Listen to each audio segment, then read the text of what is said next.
Perkembangan politik dalam laga Pilkada Jakarta semakin menarik setelah keputusan MK yang memberikan celah bagi PDIP untuk mengajukan calon sendiri. Partai-partai lain yang berdiri dalam kelompok Kim Plus sebenarnya sudah menutup kemungkinan bagi PDIP untuk mengajukan calon karena ambang batas 20%. Dengan diturunkannya ambang batas menjadi 7,5% untuk wilayah Jakarta, maka PDIP memiliki peluang untuk mengajukan calon sendiri. Sebelumnya telah marak kabar bahwa Anies akan diusung oleh PDIP. Tapi waktu itu belum ada kejelasan karena persoalan ambang batas. Sekarang setelah ambang batas diturunkan, maka peluang Anies sangat besar.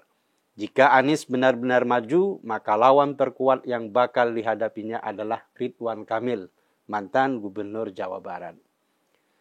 Tapi bukan berarti pertarungan tersebut akan berjalan mulus. Pasalnya, ada beberapa hal prinsip yang harus dikorbankan oleh Anies dan PDIP jika Anies memang akan diusung oleh PDIP. Ada harga tinggi yang harus dibayar Anies untuk mendapatkan dukungan tersebut. PDIP yang dipimpin oleh Megawati Soekarnoputri mengajukan syarat yang sangat ketat. Anies harus bersedia menjadi kader partai banteng terlebih dahulu. Syarat tersebut diungkapkan oleh Ketua DPP PDIP Bidang Kehormatan Komarudin Watubun dalam sebuah pernyataan resmi. Menurut Komarudin, persyaratan ini penting untuk memastikan bahwa Anies tidak akan berkhianat terhadap kesepakatan pengusungan yang dibuat. Pernyataan yang sama juga dikeluarkan oleh Ganjar Pranowo, mantan Gubernur Jawa Tengah. Menurutnya, siapapun yang bakal diusung oleh PDIP akan didukung penuh. Tapi, dukungan PDIP itu biasanya hanya diberikan pada kadernya sendiri.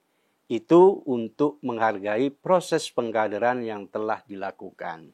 PDIP memang memiliki alasan kuat untuk memastikan agar calon yang mereka usung merupakan kader yang terintegrasi secara mendalam dengan partai. Mereka tidak hanya mengutamakan kader sendiri, tetapi juga memiliki beberapa nama yang sudah dikenal dalam jajaran partai, seperti Masinton Pasaribu dan Basuki Cahayapurnama atau Ahok. Agak ganjil rasanya, jika PDIP punya kader yang mumpuni seperti Ahok, tapi kenapa bukan Ahok saja yang diusung oleh PDIP? Apalagi Jakarta itu perlu dipimpin sosok yang teknokratis, bukan hanya orang yang hanya pintar main retorika saja. Sosok pemimpin di Jakarta haruslah yang tahu bagaimana mengurus kota dan urban life.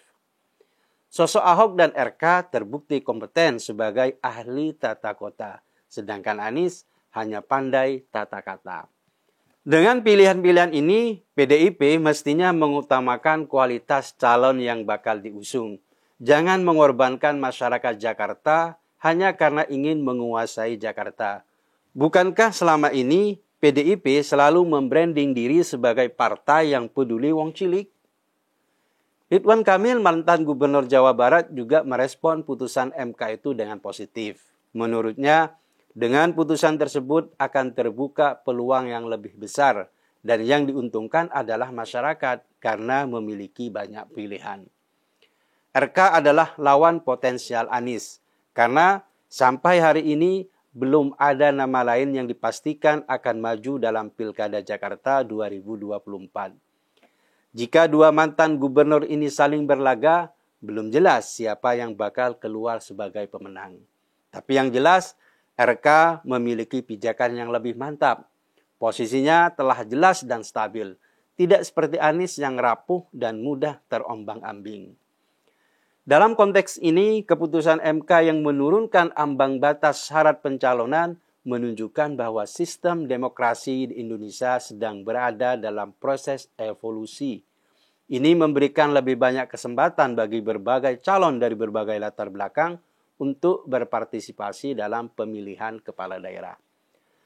Putusan MK ini bisa dianggap sebagai langkah positif untuk memperkuat demokrasi dengan memberikan peluang yang lebih luas bagi calon independen maupun yang tidak terikat pada partai besar. Kata RK, Dulu dia juga pernah melawan banyak sekali calon wali kota Bandung. Ada 8 pasang, pernah 4 pasang. Karena itu menurutnya makin banyak justru makin bagus.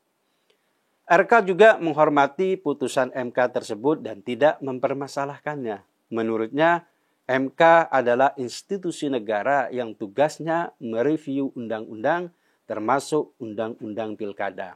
Kalau itu bisa membuat lebih banyak lagi calon-calon pilkada di seluruh Indonesia, termasuk di Jakarta, yang diuntungkan adalah warga. Karena warga akan disuguhi oleh adu gagasan. Makin banyak gagasan yang solutif untuk permasalahan wilayahnya, makin bagus. Di sisi lain, bagi Anies Baswedan, tawaran PDIP ini sebenarnya agak menyulitkan langkahnya. Karena Anies selama ini dikenal sebagai sosok yang tidak berpartai, tapi berkali-kali mendatangkan keuntungan dari partai politik yang berpihak kepadanya. Misalnya Nasdem, PKS, dan PKB. Jika Anies memang bergabung dengan PDIP, maka loyalis Anies dari gerbong PKS akan banyak yang menarik diri. Karena bagi mereka, PDIP adalah lawan politik yang tak mungkin bisa didamaikan. Belum lagi, loyalis PDIP yang selama ini membenci Anies karena politik identitas yang dimainkannya. Kelompok ini juga akan mengambil langkah tegas jika Anies bergabung ke PDIP. Tentu saja, keputusan Anies untuk menerima atau menolak tawaran ini akan sangat menentukan langkah politiknya ke depan. Pada akhirnya, apakah Anies Baswedan akan bersedia membayar harga untuk mendapatkan dukungan PDIP atau mencari jalan lain akan sangat menentukan arah politiknya di masa depan dan juga mempengaruhi kontestasi Pilkada Jakarta 2024. Apapun pilihan Anies, warga Jakarta mestinya melihat calon pemimpin dari karakternya. Karena kebijakan dari pemimpin itu lahir dari karakter yang melatar belakanginya. Jika ideologi dan sikapnya jelas, maka itu akan menjadi berkah bagi warga Jakarta. Tapi jika sang calon pemimpin itu pelimpan dan oportunis, maka bersiaplah warga Jakarta jadi korban. Pendek kata, pilihlah yang ahli tata kota, bukan pakar tata kata.